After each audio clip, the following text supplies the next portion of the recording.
શીર્ષક: ઈમાનદાર ખેડૂત રમુભાઈ. એક નાનકડા ગામમાં રમુભાઈ નામનો ઈમાનદાર અને મહેનતુ ખેડૂત રહેતો હતો.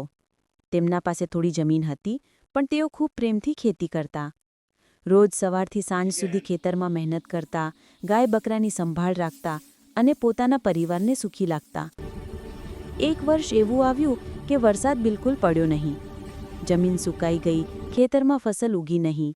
ગામના બીજા ઘણા ખેડૂતો શહેરમાં કામ કરવા ચાલ્યા ગયા, પણ રમુભાઈએ વિચાર્યું, હું મારા ખેતરને નથી છોડવાનો, મારી મહેનતથી જ ફળ મળશે. તેઓ રોજ વહેલા ઉઠી ખેતરમાં જઈ બોરવેલથી પાણી ખેંચતા, છોડને બચાવવા પ્રયત્ન કરતા. તેમની પત્ની પણ સાથે મદદ કરતી. ઘણા દિવસો સુધી કોઈ ફરક પડ્યો નહીં, પણ તેઓ હાર્યા નહીં. એક દિવસ સાંજે અચાનક આકાશમાં વાદળો છવાઈ ગયા અને ભારે વરસાદ શરૂ થયો. રમુભાઈના ખેતરમાં જીવ પાછો આવ્યો. થોડા અઠવાડિયામાં ફસલ લીલીભરી થઈ ગઈ. ધાનની લહેરાતી વાડીઓ જોઈ ગામવાળો ખુશ થઈ ગયા. જ્યારે પાક તૈયાર થયો, રમુભાઈએ પોતાની ફસલમાંથી થોડોક ભાગ ગરીબો અને ભૂખ્યા લોકોને આપી દીધો. બધા કહેવા લાગ્યા, રમુભાઈ ફક્ત મહેનતુ નથી, એ તો દિલથી પણ ધનિક છે. એ દિવસથી ગામના બાળકો રમુભાઈને ખેતરના હીરો કહેવા લાગ્યા.